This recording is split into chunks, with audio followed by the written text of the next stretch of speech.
warahmatullahi wabarakatuh. Waalaikumsalam warahmatullahi wabarakatuh. Sekali lagi ya, bila afdol. Assalamualaikum warahmatullahi wabarakatuh. Waalaikumsalam warahmatullahi wabarakatuh. Apa kabar ibu-ibu semua, bunda-bunda? Sebenarnya apa bunda-bunda, ibu-ibu biasa apa itu? Kakak-kakak. Apa kabarnya pagi hari ini? Alhamdulillah. Alhamdulillah, luar biasa. Allahu Akbar. Ya, sekali lagi ya, bikin semangat jam-jam segini tuh jam-jam rawan ya. Jam-jam nyangkut. Apa kabarnya ibu-ibu semua pagi hari ini? Alhamdulillah, luar biasa. Allahu Akbar. Ya, alhamdulillahirabbil alamin. Innal hamdalillah nahmaduhu wa nasta'inuhu wa nastaghfiruhu wa na'udzu billahi min shururi anfusina wa min sayyiati a'malina may yahdihillahu fala mudilla lahu wa may yudlil fala hadiya lahu. Asyhadu an la ilaha illallah wahdahu la syarika lahu wa asyhadu anna Muhammadar abduhu wa rasuluhu la nabiyya ba'da. Rabbi shrah li sadri wa yassir li amri wahlul 'uqdatam min lisani yafqahu qawli. Alhamdulillah pagi ini saya diberikan kesempatan bisa membersamai bunda-bunda semua dari Majelis Taklim Azizah. Majelis Taklim Azizah yang pagi ini saya diamanahi dibisikin materinya tentang rumah tangga. Rumah tangga asmara. Asmara itu nama ibu saya. As-sakinah mawaddah warahmah. Ya, rumah tangga yang sakinah mawaddah warahmah. Siapa sih yang nggak mau rumah tangganya sakinah mawaddah warahmah? Coba tunjuk tangan. Mau semua ya. Siapa sih yang nggak mau rumah tangganya bahagia? Kebalikannya, siapa yang mau rumah tangganya bahagia? Semua. Pasti semua mau rumah tangganya bahagia. Sekarang kita bahas dulu. Bahagia itu sebenarnya apa sih artinya bahagia? Apakah bahagia itu ketika kita bisa keliling dunia? Ada yang mau share? Bahagia itu seperti apa? Jadi kalau kita mungkin kita berdoa kepada Allah, ya Allah pengen banget bahagia, jadi dengan anak-anak berbahagia. Apa artinya bahagia? Jangan-jangan selama ini kita salah. Makanya yang kita kejar juga salah. Yang kita dapat juga mungkin salah. Ada yang mau berbagi makna bahagia? Aku bahagia itu hanya di hati saja. Bahagia itu ketika suami ngasih bulanan, angka bulanan itu saya bahagia. Atau bahagia itu ketika kita punya handphone baru, keluaran terbaru. Bahagia nggak, Bu? Bahagia. Bahagia. Kalau punya tas baru, tas kremes, bahagia nggak, Bu? Bahagia. Ya, atau ketika kita berangkat umroh setiap bulan, bahagia nggak? Bahagia. Oh gitu ya. Atau bahagia ketika punya rumah besar, ada kolam renangnya depan belakang atas bawah, itu rumah atau tempat banget? Begitu bahagia. Enggak. Atau bahagia ketika punya uang banyak, bahagia nggak? Bohong, yang gila. Bahagia nggak? Bahagia. Bahagia. Jadi bahagia itu apa? Ketika punya handphone baru, tas kremes, bisa keliling dunia, rumahnya gede, terus punya uang setiap hari, bahagia? Bahagia itu perasaan. Oh, bahagia itu perasaan di hati. Oh, kalau nggak punya uang, nggak punya mobil, bahagia? Sebenarnya kita bingung, arti bahagia itu apa? Makanya kita nggak tahu yang kita kejar selama ini kebahagiaan itu yang mana. Jangan-jangan selama ini yang kita kejar itu bukan kebahagiaan, makanya salah kejar, ya kan gitu. Nah, kita lihat di manual book ya. Kalau misalnya kita tadi bilang bahwa kebahagiaan itu tergantung dengan materi. Ketika banyak uang, bahagia. Apakah itu kebahagiaan? Ya, sekilas nanti akan saya jelaskan. Kita cari contoh-contoh negara-negara yang materinya secara keuangannya banyak, nggak kayak UMR-nya kita. Ya, kalau UMR kita berapa? 1,9 ya. udah naik ya, 1,8 di kajian yang sana. Naik 100 ya. Ya. Sekilas mungkin kita ke Jepang ya. Di Jepang itu pendapatan per kapita kalau dalam 1 bulan itu sekitar 36 juta. Kita bandingkan di Jogja 1,8, 1,9. Di Jepang 36 juta. Tapi apa yang terjadi di Jepang? Di Jepang itu 33.000 orang per bulan mati bunuh diri. Itu di Jepang.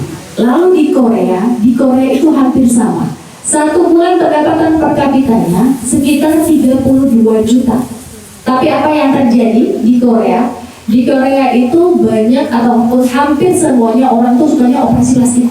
Ya, operasi plastik. Bahkan anak-anak umur 17 tahun kalau dia ulang tahun gitu ya, milad kayak tahun kita itu ulang tahun, hadiahnya dari orang tuanya itu operasi plastik. Dan kalau operasi plastiknya itu gagal, mereka bunuh diri. Lalu tadi Jepang, terus Korea. Kita coba lihat di Paris, di Amerika. Oh, semua pengen ke Paris. Atau sudah ada yang ke Paris? Bolak-balik Paris. British ya. Nah, di Paris itu kan kota dambaan kita ya. Kita pengen ya hidup di sana ya, di Paris. Pengen nggak, Bu? Enggak. Susah ngomongnya ya, nanti nggak bisa pulang ya. Kita ngebayangin, oh kayaknya fotonya romantis ya, apalagi kalau kita scroll itu lihat para artis hidup di sana, oh kayaknya bahagia banget hidup di sana. Seandainya, seandainya. Tapi apa yang terjadi di Paris, di Prancis ya? Di sana itu 1 dari 5 orang depresi. 1 dari 5 orang depresi. Padahal pendapatan per kapita mereka dalam 1 tahun 550 juta. Dalam setahun, duitnya banyak. 1 dari 5 orang depresi. Maaf ya, saya contoh. 1, 2, 3, 4, 5. Salah satunya depresi. Nah, kalau saya lucu. Dari 5 orang, 1 depresi. Bayangin kalau ini berapa orang, banyak banget yang depresi. Bahkan hampir setiap orang di sana itu punya dokter pribadi yang setiap hari mereka harus konsumsi obat agar mereka bisa tidur. Ya. Bahkan sekarang itu sudah mulai menjamur ya di sini juga di Indonesia. Saya kemarin nyimak ada salah satu artis yang sedang wawancara sama siapa, Maya Estianty sama siapa tuh, Melanie Ricardo. Ternyata mereka itu pernah nggak bisa tidur. Kalau si Melanie pernah nggak bisa tidur selama 2 tahun dan akhirnya sembuh. Kalau Maya Estianty sampai sekarang, sampai terakhir kemarin wawancara, dia penyakitnya nggak bisa tidur. Bayangkan, nggak bisa tidur. Kita tidur. Agak ada angin dikit tidur ya. Di jalan baru sebentar 15 menit tidur. Itu gampang banget. Orang nggak bisa tidur. Bahkan ada dokter tidur. Di Jakarta itu ada dokter tidur. Dokternya cuma datang kasih obat, konsultasi biar bisa tidur. Malamnya bisa tidur, besoknya ulang lagi nggak bisa tidur lagi. Gitu. Stres, depresi. Ya, jadi artinya kalau kita lihat apa sih kurangnya uangnya Maya Estianty ya kan ya? Apa sih kurangnya si Melanie Ricardo?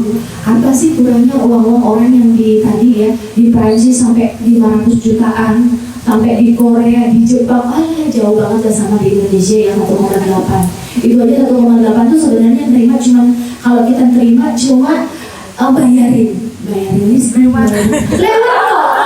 Mending lewat karena nombok. Itu gitu. Gimana ceritanya itu dari nombok? 1,8 dikasih sama suami, pengeluaran 3 juta. Ya kan? Harus cukup. Ya kan Bu? Oh ini yang pribadi. Ya kan gitu. Gimana? Tapi alhamdulillah kita nggak depresi. Alhamdulillah kita juga nggak ke dokter. Artinya dari sana ya kebahagiaan itu bukanlah materi. Ya, kebahagiaan itu bukan materi. Buktinya ketika orang materinya banyak, mereka depresi, mereka bunuh diri. Lantas apa kebahagiaan? Jadi nggak usah terlalu dikejar bun materinya, itu bukan kebahagiaan. Karena ya kalau yang tadi terkait dengan materi itu artinya kesenangan. Yang kita kejar selama ini kalau kaitannya sama materi adalah kesenangan. Dan kesenangan itu tidak akan ada habisnya sampai kapan? Sampai tanah masuk ke mulut kita.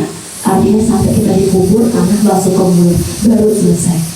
Dan kesenangan itu akan terus naik, meningkat. Misal, satu hari ini, ya kita belum pernah nih dikasih uang 1 juta sama suami kita.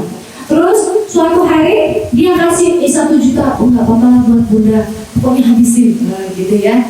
Terus kita senang banget, karena belum pernah dikasih uang 1 juta sama suami. Sebelumnya mungkin 100% tingkatnya. Lalu minggu depan kita dikasih uang yang sama suami kita 1 juta. Apakah rasa kesenangannya akan sama? Tidak.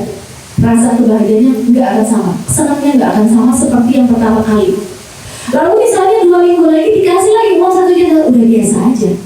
Nah, nih, 1 juta mulu, 1,5 kek, gitu kan gitu. Nggak akan sama. Terus begitu. Pengennya terus nambah 2 juta, 3 juta, 4 juta. Habis kemarin misalnya beli handphone apa, pengen lagi ganti. Itu kalau kesenangan nggak akan ada habisnya. Semakin kita kejar kesenangan, semakin tidak senang. Itu namanya kesenangan. Makanya kalau orang yang ngejar kesenangan, stres, gila, bunuh diri. Ya, jadi nggak ada kejar kesenangan ya. Nah, lantas apa kebahagiaan itu? Nah, kebahagiaan tentu kita tanya bukan ke diri kita. Kita tanyanya ke Allah, apa sih makna bahagia? Allah tentu gampang banget dia bagi Allah pengen menorehkan, menitipkan rasa bahagia di hati kita. Tadi kalau Bunda bilang bahagia itu mengenai perasaan, bahagia itu ada di hati, ya. Maka bahagia itu Allah yang titipkan di hati kita masing-masing. Ada orang yang uangnya sedikit, kayaknya hidupnya biasa-biasa aja, biasa-biasa, suaminya kerjanya biasa-biasa aja, kayaknya juga gak sosialita banget. Tapi kalau kita lihat dia tuh teduh gitu ya, kayak gak ada masalah gitu. Kalau kita tanya kamu, oh enggak, ya jalanin aja, enak banget gitu. Ya kalau kita berkaca ke diri kita, kayaknya kita lebih-lebih dari dia, tapi hidupnya kemerosong gitu kayaknya. Gak bisa happy, gak bisa bahagia, mukanya kusut aja gitu ya. Itu kenapa sih gitu?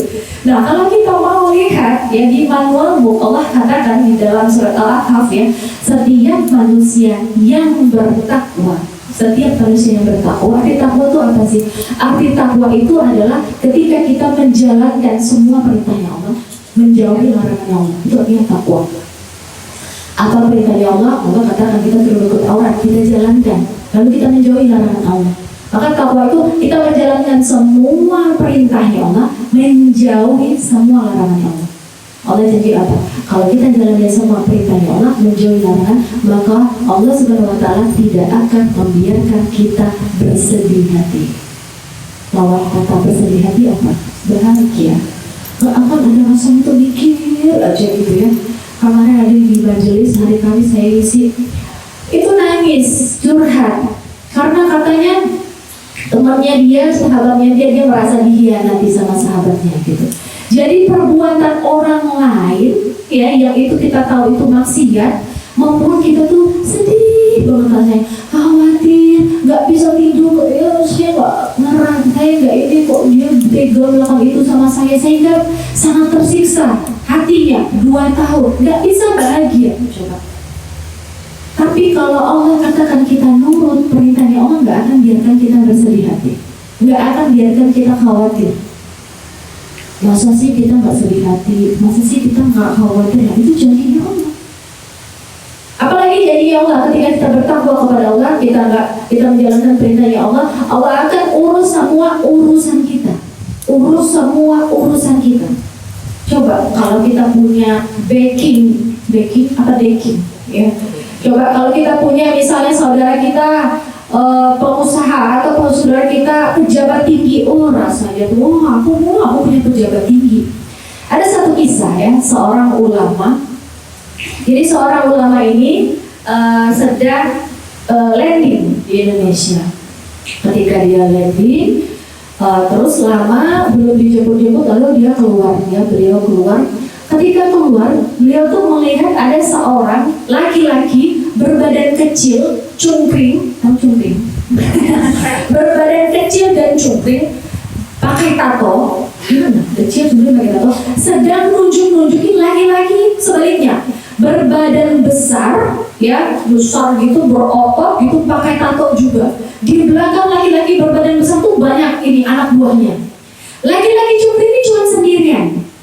Pokoknya nunjuk-nunjuk, sedang marah-marahin gitu ya, marah-marahin si laki-laki yang berbadan besar bertato ini.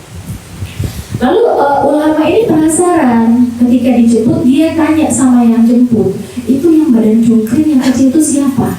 Gitu. Terus katanya udah, Syekh nggak usah ditanyain. Enggak, saya cuma penasaran. Yang laki-laki berbadan cungkring kecil itu tuh siapa? Oh, itu anaknya preman besar di sini. Itu anaknya preman besar di sini.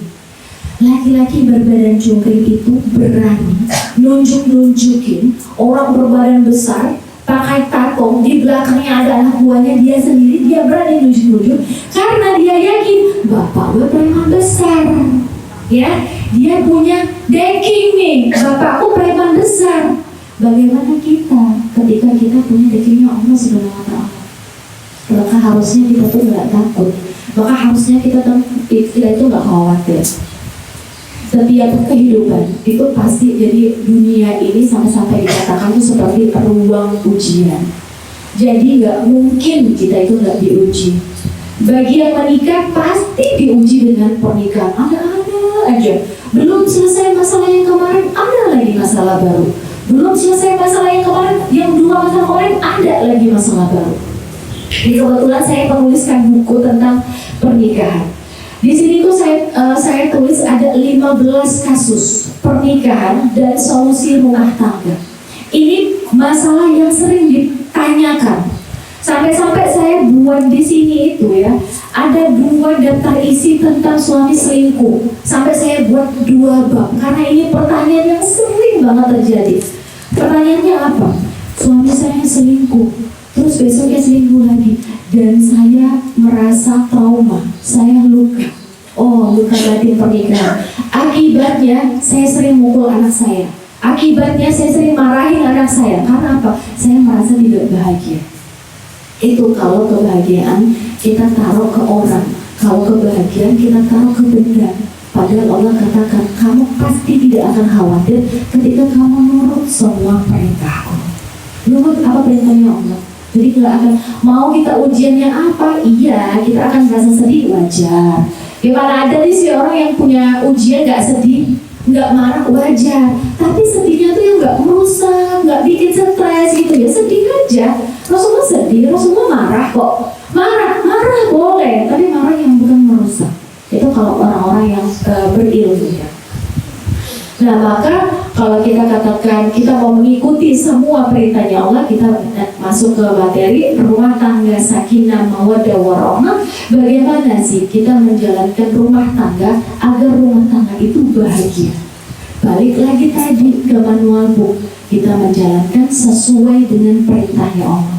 Kalau kita jalankan sesuai dengan perintahnya Allah, kita tagih janji Allah. Allah katakan kalau kita nurut perintahnya Allah nggak akan membiarkan kita bersedih hati. Allah nggak akan biarkan kita khawatir, dan Allah akan urus semua urusan kita. Suami selingkuh kita udah oke, saya sabar, dan kita yakin Allah akan bersama dengan orang-orang sabar. Kalau Allah tuh memberikan kita ujian tidak sesuai dengan doa kita ya, harapan kita misalnya pengen gimana gitu ya, suami kita tuh di only one kita doang, ternyata terjadi sesuatu yang di luar kuasa kita. Allah itu nggak akan memberikan sesuatu itu lebih buruk daripada doa kita, nggak mungkin. Ketika kita berdoa, maka 3 hal. Ketika kita berdoa A, kita minta A, maka Allah akan kabulkan A sesuai dengan permintaan kita. Atau kalau Allah tidak kabulkan A, maka Allah akan ganti yang lebih baik daripada A. Atau yang ketiga, kalau Allah nggak kabulkan demikian, maka Allah Subhanahu Wa Taala akan pending dan Allah akan berikan di akhirat. Jadi kalau kita berdoa itu nggak jangan pelit-pelit ya, apalagi sekarang Ramadan ya, doalah di waktu-waktu yang mustajab, seperti doa pada saat kita buka puasa. Buat, kalau saya kemarin itu ya, di awal saya bilang sama anak saya, siapkan 30 doa yang berbeda, baca berbeda setiap hari di waktu buka puasa, nggak akan rugi. doa sebelum buka puasa sampai ke ya Allah pengen keluarga yang sakinah mawaddah warahmah, ya Allah jadikanlah anak kami soleh-solehah, ya Allah jadikanlah kami husnul khatimah. Besok baca lagi, yang lain lagi yang doa banyak di list ya. Berapa banyak doa kita? 100, 200 list, bacakan terus. Itu waktu yang mustajab. Kadang-kadang kita itu doa aja males, doa Allah tahu lah semua yang kita minta. Nggak bisa begitu ya. Allah berikan kita apa? Kesempatan untuk berdoa, kesempatan untuk meminta, maka lakukan. Nah, balik ke tadi ya, untuk rumah tangga bagaimana aturan-aturan agar rumah tangga itu bahagia, sakinah mawaddah warahmah. Yang pertama ya, di dalam Islam kedudukan wanita ya itu ada dua ranah. Ranah domestik, ranah publik. Di ranah domestik kita perannya dulu ya, kita nggak bahas langsung ke istri. Perannya sebagai seorang muslimah ya, kalau kita belum menikah maka kewajiban kita dua. Nah ini kita harus jalankan. Kewajiban kita dua. Pertama, taat kepada Allah. Taat kepada Allah itu hablum minallah, hubungan kita kepada Allah. Sholatnya jangan lalai ya. Begitu juga kita ingatin anak kita, sholat jangan lalai ya. Kalau anak kita sudah mau balik, pra-balik, udah mau dikit, udah boleh ditabok, tapi tabokan yang tidak menyakitkan. Tapi udah mulai harus tegas. Sama anak saya itu, Sofi, namanya Sofi, gitu. Jadi nggak pakai yang, nah udah nggak kayak gitu lagi, udah nggak menye-menye bahasanya gitu ya. Anak-anak menye-menye itu ketika dia 0 sampai 7 tahun, perlakukan dia seperti raja, maka boleh kita menye-menye gitu ya, manja-manja gitu. Adek, gitu, boleh. Tapi kalau anak udah 14 tahun, 7 sampai 14 tahun, maka kita perlakukan dia seperti tawanan. Jadi kita tegas gitu, bukannya namanya tawanan kan nggak menye-menye gitu ya gitu. Maka seperti itu kita memperlakukan anak kita. Kalau anak kita udah umur 15 sampai 21 tahun, maka perlakukan dia seperti sahabat, layaknya sahabat. Ya, tadi balik kita taat kepada Allah Subhanahu wa taala, salatnya, ibadahnya, puasanya, jangan sampai puasa cuma menahan lapar saja ya. Boleh kita cek, kita diagnosa seperti apa ibadah kita. Lalu yang kedua, kewajiban kita kalau kita sebagai seorang anak maka birrul walidain, berbuat baik kepada orang tua. Kalau orang tuanya jauh, tanya kabarnya, telepon gitu ya. Kalau misalnya orang tuanya dekat kayak saya nih, hari ini saya bawa ibu saya, kebetulan ibu saya lagi di sini. Ya saya ajak, karena beliau tuh senang kalau ikut-ikut kemana-mana itu senangnya nggak susah-susah ibu saya. Soalnya kalau udah tua itu ya, mau diajak belanja, mau itu udah nggak mau lagi. Jadi boleh kita cek seperti apa kita berbuat baik kita kepada orang tua. Selagi ada, nggak usah pelit-pelit, uang bisa dicari. Orang tua ada masanya. Kalau tidak kita yang meninggal duluan, orang tua kita yang meninggal duluan, maka senangkan mereka. Selagi yang mereka minta sesuai dengan syariat Islam. Tapi kalau mereka minta, kamu udah buka aurat deh, kamu nih sekarang ini sejak ngaji kayak orang tua, udah ganti ya, itu nggak boleh diikuti. Jadi yang sesuai dengan syariat Islam. Maka itu dari kewajiban kita sebagai seorang anak, taat kepada Allah, lalu taat kepada birrul walidain. Lalu kalau kita mulai berperan ya sebagai seorang istri yang sudah menikah ya, kita punya suami, maka kewajiban kita bertambah sebagai seorang istri. Kewajibannya apa? Taat kepada suami. Maka gesernya begini, kalau seorang perempuan, kalau pertama itu taat kepada Allah, lalu birrul walidain, taat kepada orang tua. Nah, kalau sudah punya suami, orang tuanya bergeser. Jadi taat kepada Allah, taat kepada suami, baru kita taat kepada orang tua.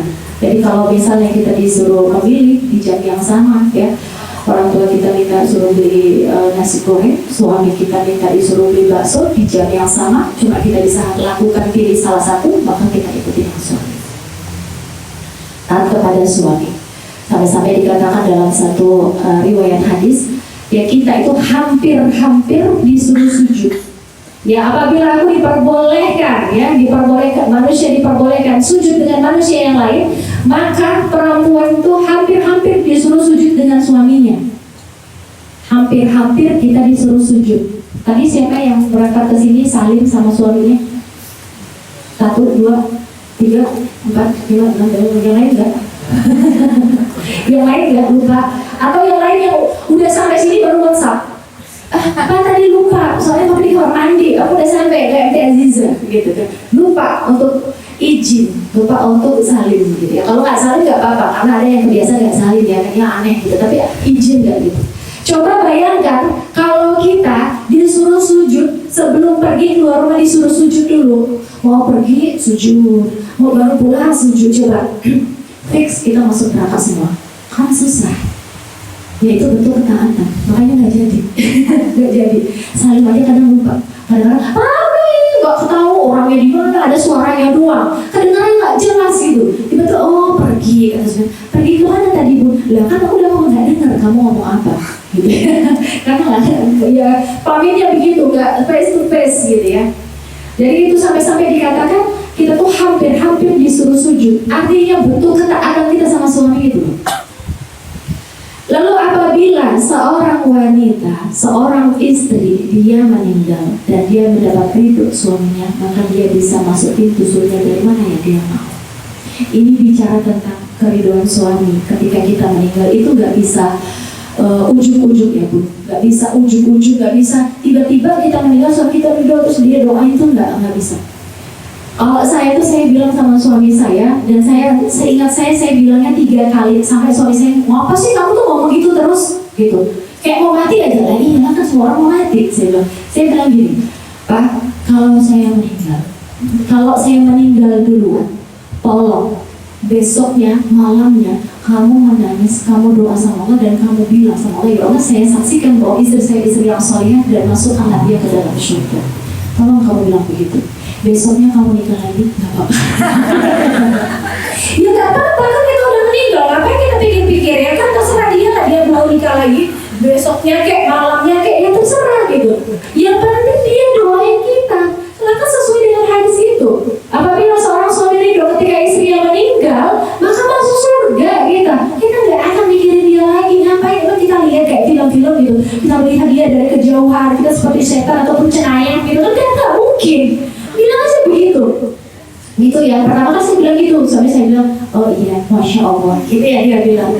Terus yang kedua saya bilang gitu lagi. Yang ketiga saya bilang, kamu tuh ngapa sih ngomong gitu terus, kayak mau mati aja. Lah iya kan kita mau mati. Karena apa? Kalau kita nggak bilang begitu, apakah suami kita akan ngatain gitu? Enggak, jarang Bun. Yang ada besoknya nikah lagi, iya gitu. Tapi nggak doain. Tapi kalau maklumat itu pernah kita tanamkan 1 kali aja, dia pasti akan ingat. 1 kali aja. Ketika kita meninggal, dia baru ingat apa kata-kata kita itu.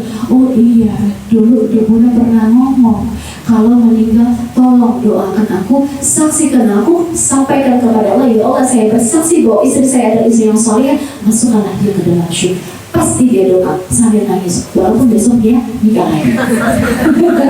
Gak apa-apa gitu kan, yang penting dia. Jadi boleh dicoba nanti ya, pulang dari sini malam ya, habis itu buka sahur bersama, sedang pilotok gitu ya, pilotok sama suami, pilotok nggak? Sebelum tidur itu ngobrol lah Bu, jangan langsung aja gitu, ngobrol dulu, habis terus ngomong tadi ada pesan, oh bagus banget tuh pesannya, tolong ya saya kalau nanti saya meninggal duluan gitu. Terus dia tanya, kalau saya meninggal dulu saya nikah lagi. Bercanda ya, ini tolong jangan dipotong ya. Ya gitu. Jadi itu boleh disampaikan sama suami. Jadi kita harus tahu triknya kalau kita mau masuk surga, kalau kita tahu begitu. Kalau enggak bisa. Seseorang itu akan melakukan sesuatu karena ada maklumat sebelumnya, ya. Maklumat sabiqah, maklumat sebelumnya. Anak-anak, dia tahu nama barang, nama apa, karena kita kasih tahu maklumat sebelumnya. Oh ini buku, ini meja, dia tahu. Seperti itu juga suami, dia akan mendoakan kita kalau ada maklumat sebelumnya. Apalagi bapak-bapak kan jarang ngaji, nggak ngerti dia istrinya bisa masuk ke surga itu gimana caranya. Salah satunya dengan keridhaan beliau. Boleh ya dicatat, nanti dilakukan, ya. Ya, itu yang bisa kita lakukan. Lalu istri yang solihah, jadi istri yang solihah. Kalau kita mungkin setiap malam, ada yang setiap malam berdoa, ya Allah jadikanlah hamba istri yang solihah, jadikanlah anak kami anak yang solihah ya Allah. Ada yang berdoa gitu? Ada ya? Itu doa umum lah ya biasanya gitu. Kita didoakan supaya menjadi orang yang solih ataupun perempuan yang solihah. Ada yang tahu makna solihah di sini? Bisa berbagi, Bunda? Makna solihah, istri solihah itu yang seperti apa? Jadi kalau kita berdoa, jangan hanya doa aja, kita tahu maknanya. Jadi kita bisa mengejar arti solihah itu apa. Kita bisa jadi wanita yang solihah. Kalau kita cuma doa, ya Allah jadikanlah kami istri yang solihah, kita nggak tahu indikator solihah itu kayak gimana sih. Oh solihah itu ustazah yang baik yang seperti apa? Tutur katanya halus, sehalus apa? Kalau saya orang Sumatera nggak solihah dong saya. Saya orang Sumatera, saya nggak bisa ngomong halus. Kalau ngomong begini, ya sama suami juga kayak berantem kalau ngomong gitu kan. Anak saya tuh ngomong, Bunda kenapa sih marah? Enggak, Bunda nggak marah memang gitu. Karena kami orang Sumatera. Seperti apa indikatornya?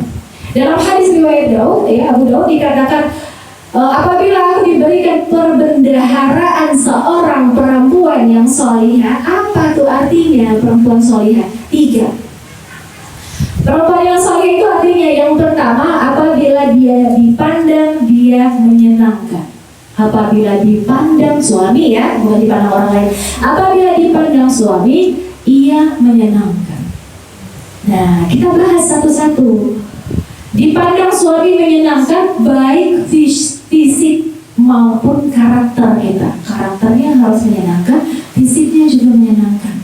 Ya, jadi boleh sering-sering kita ke salon, boleh agar menyenangkan suami. Kadang-kadang ya kita kalau di rumah itu karena udah enak banget ya, di rumah udah nyaman, pakai daster, udah daster yang umurnya lebih tua daripada anak kita. Anak umurnya 12 tahun, dasternya 15 tahun. Semeriwing agak robek-robek dikit gitu ya. Makin robeknya banyak, makin enak gitu ya. Makin dingin rasanya gitu ya. Kalau masak lap ya sebelah sini, lap sebelah sini. Pokoknya itu terus dipakai karena kalau saking nyamannya. Boleh dipakai, asalkan ya ketika suami pulang, nggak ada suami. Jadi kalau yang pertama enak dipandang sama suami. Ada yang tahu warna kesukaan suami di sini? Sudah tahu? Merah. Itu warna kesukaan suami atau warna sendiri? Suami bilang ya. Ada bun, warna kesukaan suami. Jangan senyum aja ini. Ada yang tahu nggak warna kesukaan suami? Hitam. Oh, hitam ya. Suami ya suka siluet agak biar agak langsing. Ada lagi bun? Hitam. Ada yang suami suka warna kuning? Biru, yang cerah ceria, ya biar semangat menggelora, ya gitu ya. Maka boleh kita tanya sama suami kita bagi yang belum tahu, ya warna kesukaan suami. Karena yang dimaksud enak dipandang suami itu bukan pakai mata kita, mata suami.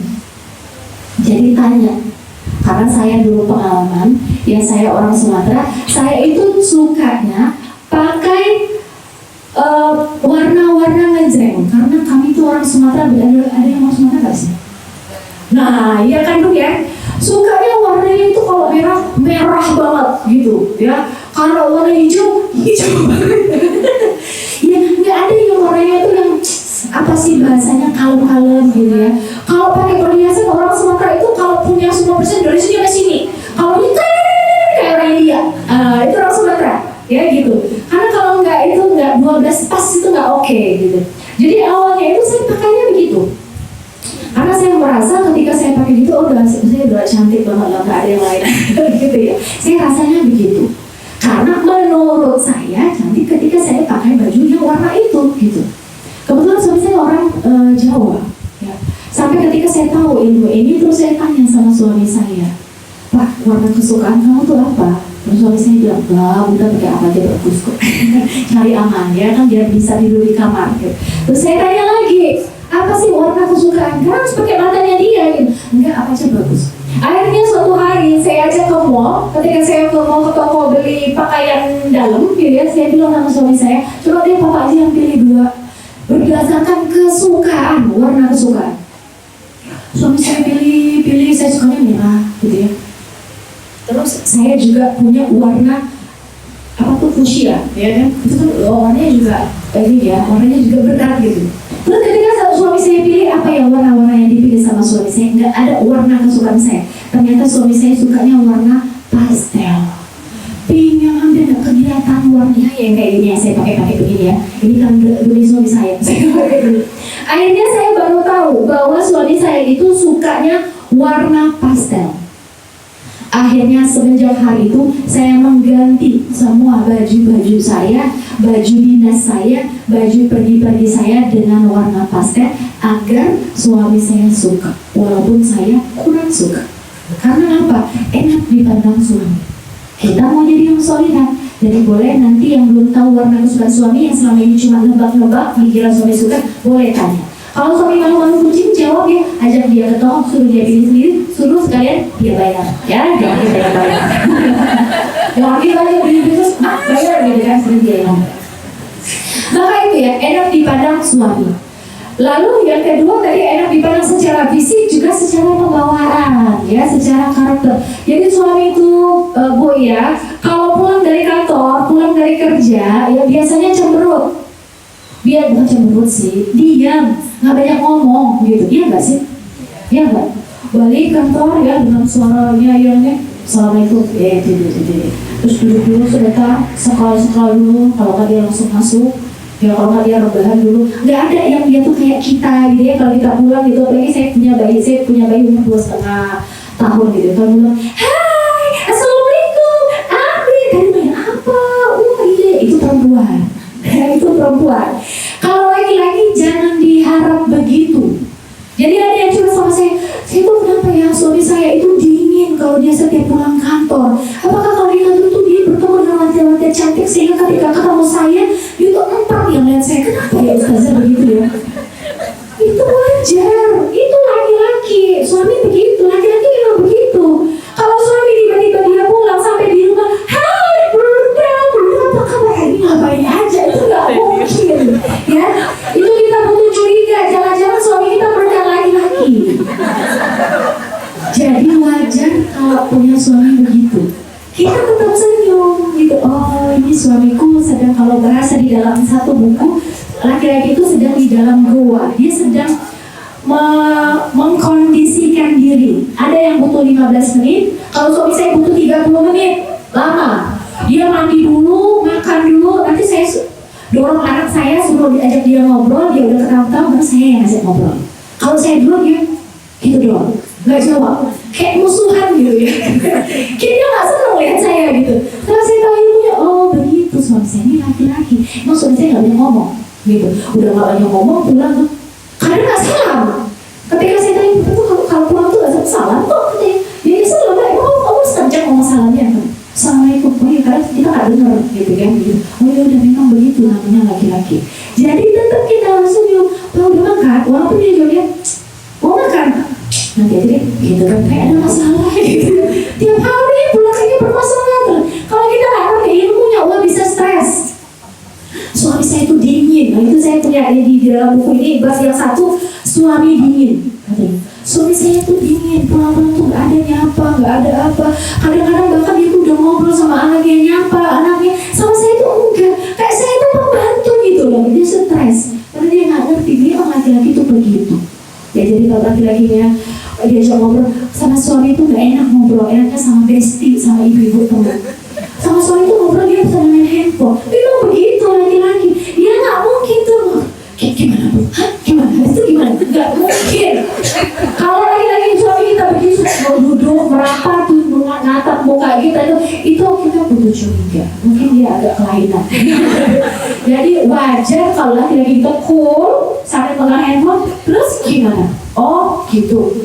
Oh ya udah, makanya kamu dong yang biasa. Nggak begitu. Kalau begitu laki-laki.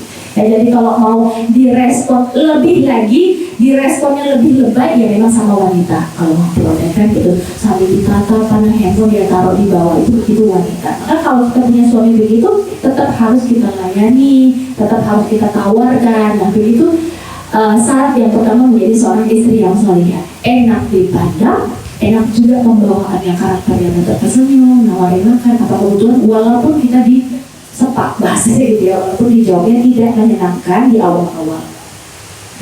Ya, lalu yang kedua, ya menjadi seorang istri yang salihah berdasarkan hadis riwayat Abu Dawud tadi ya. Yang kedua, apabila diperintah dia menaati. Apabila diperintah suami, seorang istri menaati.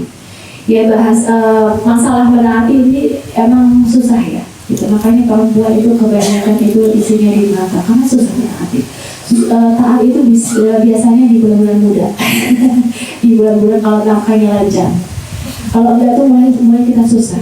Padahal salah satu syaratnya untuk kita bisa masuk surga menjadi seorang istri yang saleh apabila diperintah kita taat. Maka jangan dilihat siapa yang perintah. Kalau perintahnya sesuai dengan syariat Islam, ya sudah kita ikuti. Jadi begitu loh, nikah itu bukan hanya sebatas aku cinta sama kamu, kamu cinta sama aku, terus kita nikah, terus kita bahagia, bukan. Kita menikah karena ibadah. Jadi ketika kita menitik beratkan kepada, oke, saya nurutin kamu bukan karena saya nurut kamu, sebenarnya saya taat sama kamu karena saya pengen soalnya, karena saya pengen dapat ridhonya Allah, karena saya pengen masuk surga. Jadi kadang-kadang walaupun kita berat, kita tetap melakukan. Karena apa? Tujuan kita lain. Tujuan hidup kita tadi apa? Kalau kita bicara tentang tujuan hidup, ya sedikit saya tambahkan tentang tujuan hidup di dalam surah Az-Zariyat 56 dikatakan wa ma khalaqtul jinna wal insa illa liya'budun. Tidak aku ciptakan jin dan manusia hanya untuk beribadah kepadaku. Selain untuk apa? Terikat dengan hukum syara. Tujuan hidup kita apa tuh? Ibadah. Tujuan hidup kita apa? Menjalani apa saja kewajiban, menjauhi larangan Allah. Itu tujuan hidup kita. Kalau kita bilang, enggak lah, tujuan saya itu, hidup saya itu pengen bahagia, tujuan hidup saya itu pengen umrah, tujuan hidup saya, bukan, itu bukan tujuan hidup. Dan kita yang diciptakan tidak bisa menentukan tujuan hidup, nggak bisa. Yang menentukan tujuan hidup kita, yang menciptakan. Sama kayak barang ya, misalnya handphone. Handphone ini kan barang yang diciptakan. Maka yang menentukan fungsi handphone ini digunakan seperti apa adalah yang menciptakan handphone. Yang menciptakan handphone ini ya nulis di manual book bahwa handphone ini digunakan buat WhatsAppan, buat browsing, buat selfie gitu. Maka gunakanlah sesuai dengan tujuan penciptaannya. Kalau tujuan penciptaannya buat tadi WhatsAppan, gunakan. Kalau digunakan tidak sesuai dengan tujuan penciptaan, maka handphone ini akan rusak. Misalnya handphone buat ganjel pintu, ya, handphonenya buat lempar anjing, maka akan rusak karena tidak sesuai dengan tujuan penciptaan handphone. Seperti itu juga manusia.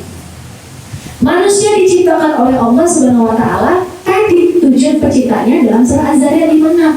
Tidak aku ciptakan jin dan manusia selain untuk menyembahku. Jadi tujuan penciptaan kita itu untuk menyembah Allah. Ya berarti sholat terus dong. Berarti kerja itu sholat mulu sholat. Enggak. Yang namanya menyembah Allah, yang namanya terikat dengan hukum Allah itu segala perbuatan kita harus yang sesuai ya perintahnya Allah segalanya. Misal apa nih ya, kita mau apa tuh ya, kalau yang kewajibannya jelas ya, sholat, ibadah, puasa misalnya. Terus misalnya apa lagi, perbuatan-perbuatan mubah, arisan misalnya, ada arisan ya, misalnya arisan. Nah segala perbuatan itu kita harus tahu hukum syaratnya apa. Hukum syaratnya apa? Hukum syarat tahu ya, hukum syarat ada 5. Tahu? Wajib, sunnah, mubah, makruh, haram. Nah setiap perbuatan kita harus tahu hukum syaratnya. Hukum syaratnya. Arisan apa sih hukum syaratnya? Termasuk apa nih di sini? Di tadi wajib, sunnah, mubah, makruh, haram. Mubah. Arisan bisa mubah, bisa haram. Arisan yang mubah apabila isinya cuma hutang piutang pure. Ya, 10 orang arisan bayar 100.000 sama 10 orang, terus yang terima dapat 1 juta. Itu arisan boleh, mubah. Ya, akadnya apa? Qard, pinjam meminjam, hutang piutang. Boleh, kita hutang itu boleh. Dikatakan oleh para ulama boleh hutang asalkan hutang yang bisa kita bayar. Artinya kalau hutang yang terlalu besar ya, hutang yang kayaknya nggak mungkin bisa kita bayar, nggak boleh. Tapi kalau hutang yang mungkin kita bisa bayar, silakan. Akadnya qard. Tapi yang nggak boleh arisan yang ada ribanya. Ya, misalnya 100.000 harusnya 1 juta, dapatnya 950.000, dipotong biaya apa, administrasi apa terserah gitu kan, dipotong kan 50.000-nya riba. Nah, terus apa lagi? Arisan terus yang dapat harus wajib ngunduh. Ya, ngunduh. Kalau riba itu kan salah satu riba. Transaksi riba itu adalah kalau ada manfaat dari akad qard, akad hutang piutang. Jadi kalau arisan itu kan sebenarnya hutang piutang 1, 2, 3, 4, 5, 6, 7, 10 orang. Lalu dapatlah 1 orang. Esensinya 1 orang ini berhutang dengan 9 orang, ya kan? Gitu ya kan? Nah, maka kalau 1 orang ini ketika dia dapat uang 1 juta, terus dia harus mundur, ya, maka mundur ini adalah manfaat seperti bunga bank, maka nggak boleh, haram arisannya kayak gitu.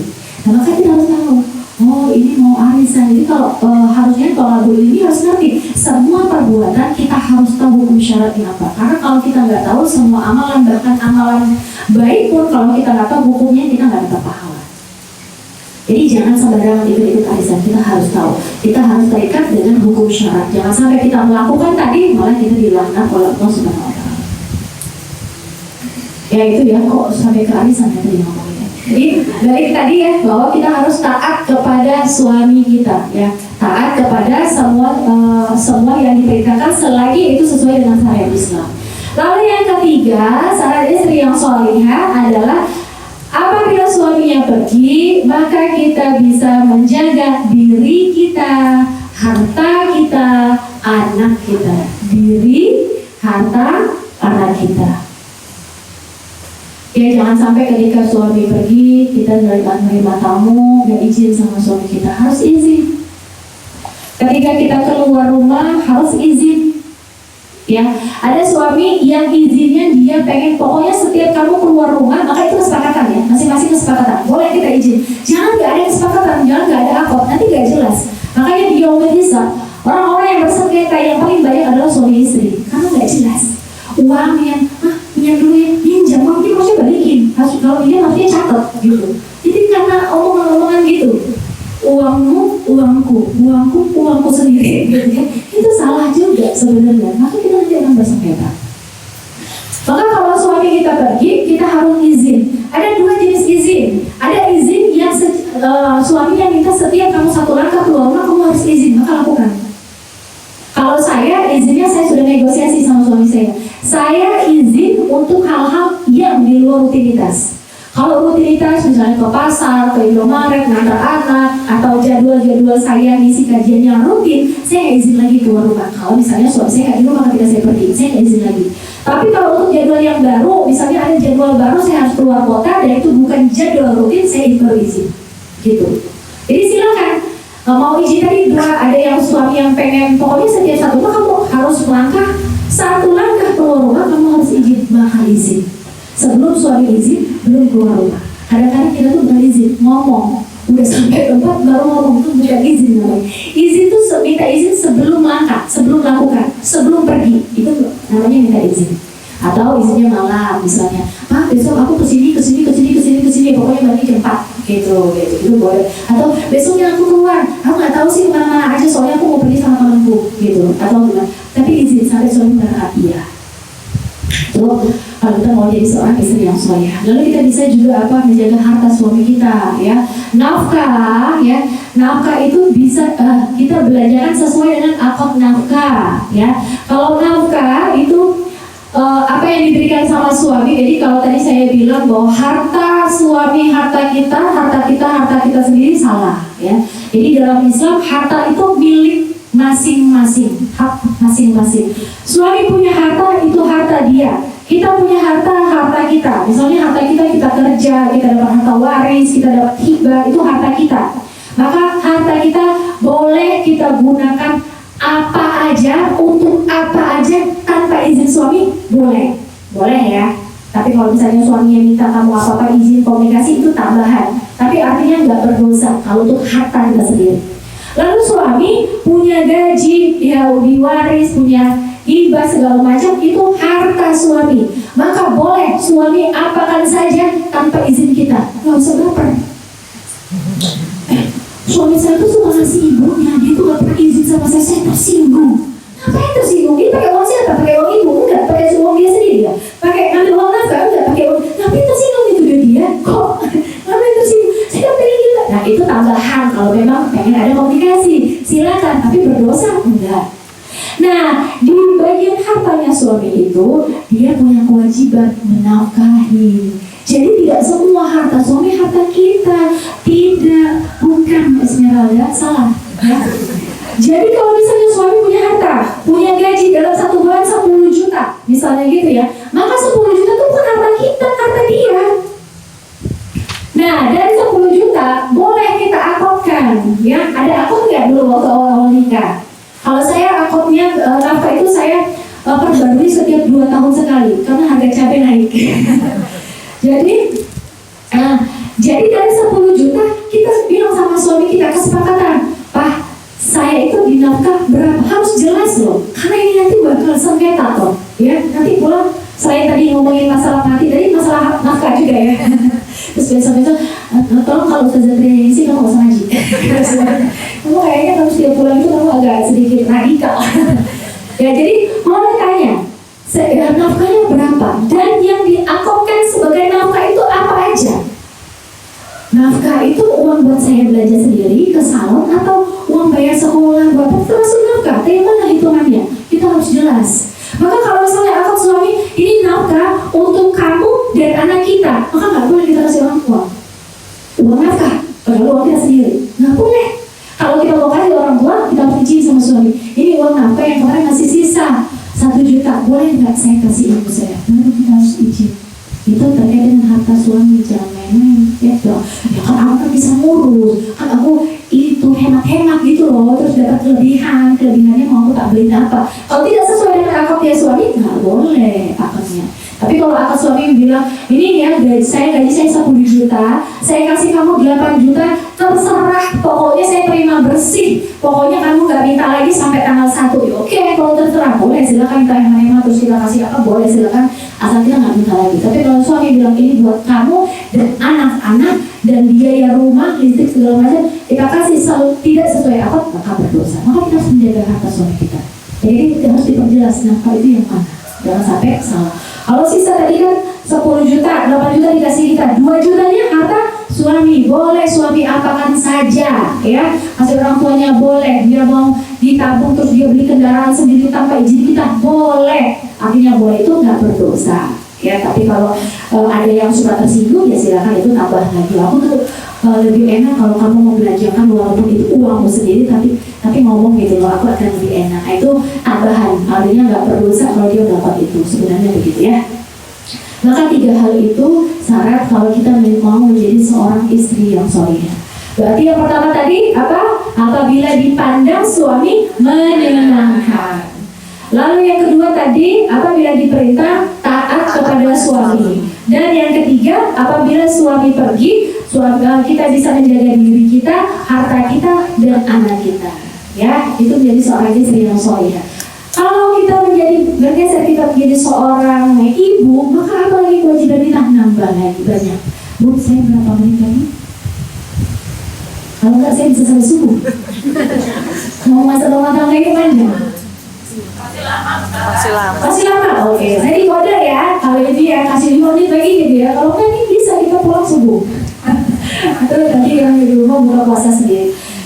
Lalu kalau peran kita tambah dari peran kita sebagai tadi seorang istri, kita sudah bahas istri yang solihah 3 tadi poin. Silakan benahi diri, diagnosa diri sendiri, benahi. Kalau ada sesuatu yang belum kita lakukan secara maksimal, oh mungkin pantas begitu rumah tangga kita kurang bahagia misalnya gitu ya. Lalu ketika kita menjadi seorang ibu, maka kita punya 2 kewajiban. Kita mendidik dan mengasuh anak. Ini satu kesatuan, tidak terpisah-pisah. Bukan saya sudah ngasuh, nanti yang didik sekolah, enggak. Satu kesatuan, ya. Bahwa kewajiban kita mendidik dan mengasuh.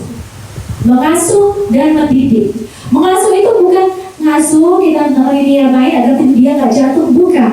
Memastikan semuanya sesuai dengan syariat Islam. Maka kita pastikan makannya anak kita, walaupun dibuatin sama pembantu, kita pastikan ya makan anak nggak boleh yang micin, nggak boleh banyak indomie, ya. Karena apa? Nanti kita dipertanggungjawabkan, karena kita memberikan makanan yang tidak thayyib. Itu yang ditanya ibunya. Anak kebanyakan makan micin, ditanyakan ibunya. Lalu juga kita memastikan yang masuk ke tubuh anak kita yang thayyib dan yang halal. Makanya seorang istri yang solihah, seorang ibu yang pintar, yang cerdas, ya, bukan masalah cerdasnya sekolah S1, S2, S3, S4 enggak, ya, tapi yang paham, punya pemahaman Islam. Dan dia akan tanyakan ketika misalnya suaminya bawa uang segepok, gitu ya, bawa uang segepok, nggak langsung diambil, nggak langsung dimakan. Tapi dia tanyakan dulu sama suami, ini uang dari mana ya? Kok tumben bawa segepok? Kan kemarin cuma setengah gepok. Ya, kok tumben? Ini dari mana uangnya? Kalau misalnya ini dari dari pekerjaan ribawi, ataupun ini dari transaksi riba, ataupun ini dari transaksi suap, transaksi yang batil. Oh enggak, enggak bisa diterima. Karena apa? Uang yang tidak haram, yang haram, uang haram itu tidak akan berguna. Uang haram itu akan sia-sia. Kita ngomong sama-sama ini. Uang haram ini walaupun banyak, dia akan sia-sia. Kalau kita sedekahkan buat rumah yatim piatu, kita sedekahkan buat masjid, maka Allah tidak akan menerima. Karena Allah hanya menerima dari yang thayyib. Kalau kita belikan rumah, maka rumah ini akan panas. Di dalamnya kita akan berantem terus, jauh dari sakinah mawaddah warahmah. Kita berikan kendaraan, maka kendaraannya itu akan membawa kita ke tempat-tempat maksiat. Lalu kalau misalnya uang ini kita berikan makanan, kita kasih makanan ke anak kita dan menjadi darah daging anak kita, maka daging itu akan tertutup dari kebaikan. Daging akan ada hijab. Jadi wajar kalau anak kita nggak soleh, susah disuruh hafalan, susah banget nurut. Cek, jangan-jangan harta yang masuk ke perut anak kita, makanan yang masuk ke perut anak kita adalah harta haram. Jadi nggak ada gunanya harta haram. Banyak doang dia habis. Harta haram itu dia kalau nggak berkah dia pasti akan habis. Tiba-tiba anak kita sakit, dapat misalnya 10 juta, masuk rumah sakit 12 juta. Harta yang halal dapat cuma 1 juta, di dompet kayaknya nggak habis-habis gitu. Ya, tiba-tiba waktu mau beli ada orang yang ngantar makanan nggak jadi, mulai uang ini tiba-tiba apa nggak jadi, bukan nggak habis-habis, pasti habis ya, tapi lama habisnya gitu. Ya sampai bilang nggak habis-habis, itu harta yang berkah. Tapi itu ngalir aja, bocor. Kalau harta haram itu bocor, pengennya habis aja gitu. Dibeli kendaraan kecelakaan, udah ke bengkel habis berapa, itu kalau haram. Maka seorang ibu ya dia harus memastikan harta yang masuk ke tubuh anaknya harta yang halal. Jadi anaknya bisa menjadi anak yang soleh, disuruh apa-apa dia mau ya. Lalu juga dia memastikan ketaatan dia kepada suami, karena ada kaitannya kesolehan anak dengan ketaatan ataupun kedudukan seorang istri ke suaminya. Ada satu kisah, seorang perempuan, seorang ibu bertanya dengan seorang syekh ya. Jadi seorang ibu ini punya 2 orang anak laki-laki. Dia tanya kepada syekh, "Ya syekh, saya punya 2 orang anak laki-laki. Anak saya yang pertama, laki-laki ini, dia anaknya kok begitu bandel, nggak nurut, jauh dari kesolehan. Tapi anak saya yang kedua juga laki-laki, lahir dari rahim yang sama, cuma sih 2 tahun saja.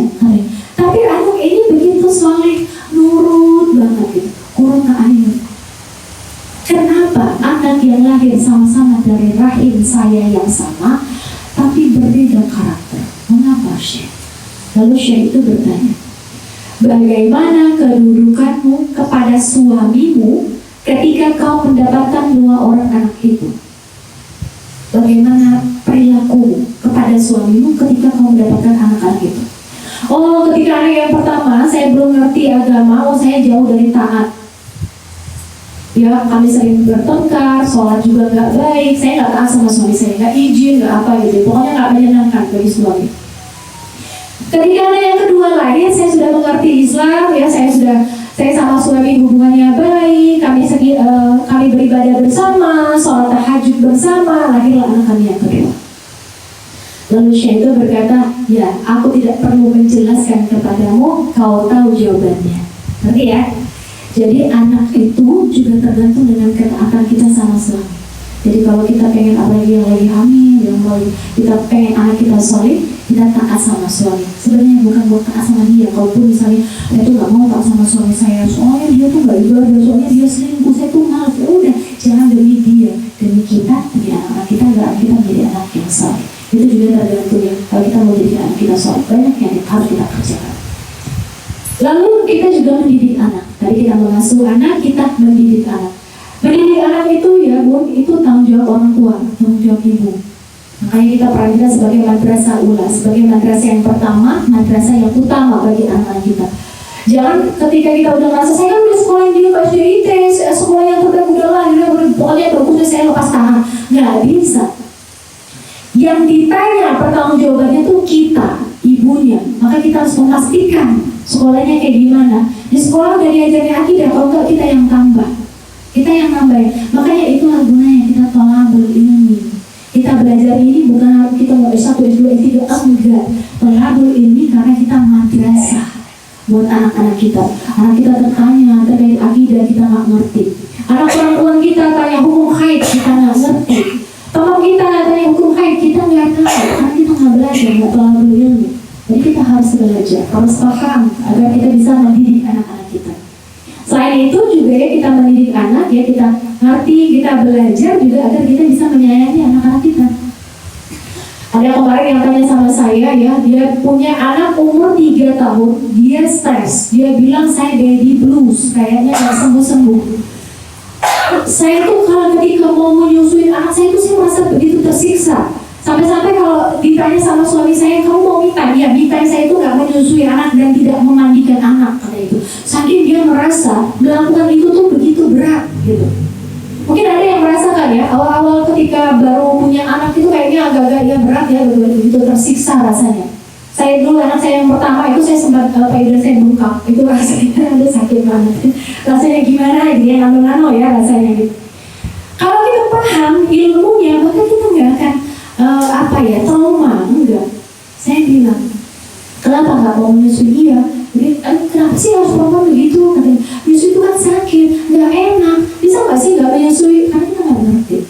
Setelah saya paham, ya Allah, ternyata 1 tetes dalam hadis yang panjang dikatakan 1 tetes air susu yang kita susukan ke anak kita bernilai 1 pahala kebaikan. 1 tetes. Nggak mungkin anak kita menyusui 1 tetes. Ya, sekali nyusu itu berapa liter?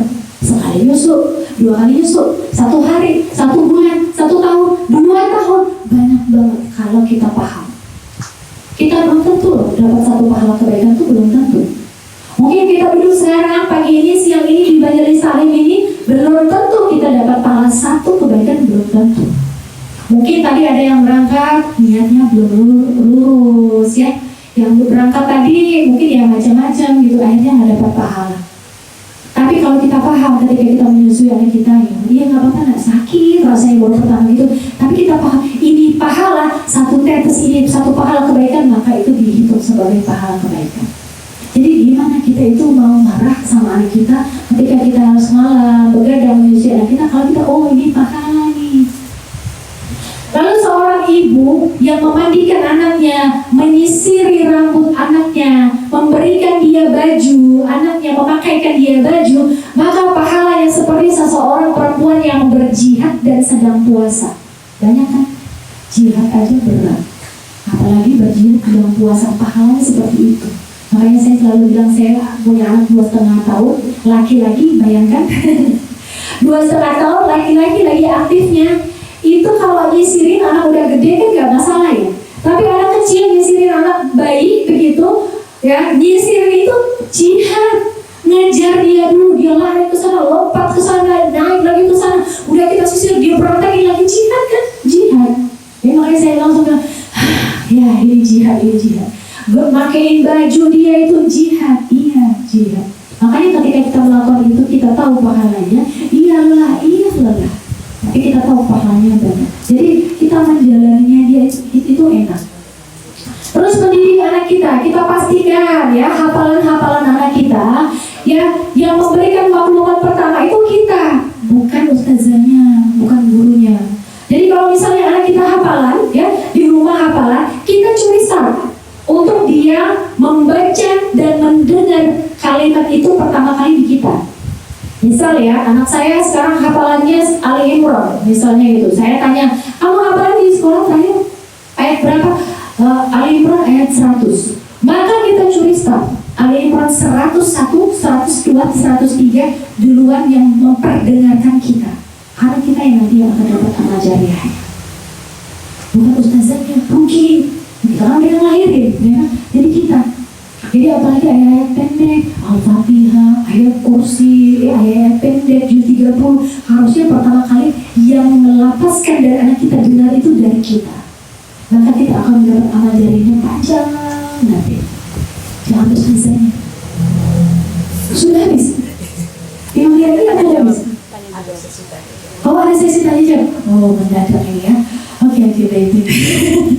Jadi begitu ya. Jadi menjadi kewajiban kita, saya tambahkan satu lagi. Tadi kewajiban kita sebagai seorang istri, sebagai seorang ibu, pengatur rumah tangga, ditambah lagi ada kewajiban kita di ranah publik, yaitu amar ma'ruf nahi munkar, berdakwah. Maka dakwah itu bukan kewajiban saya saja, tapi kewajiban ibu-ibu semua.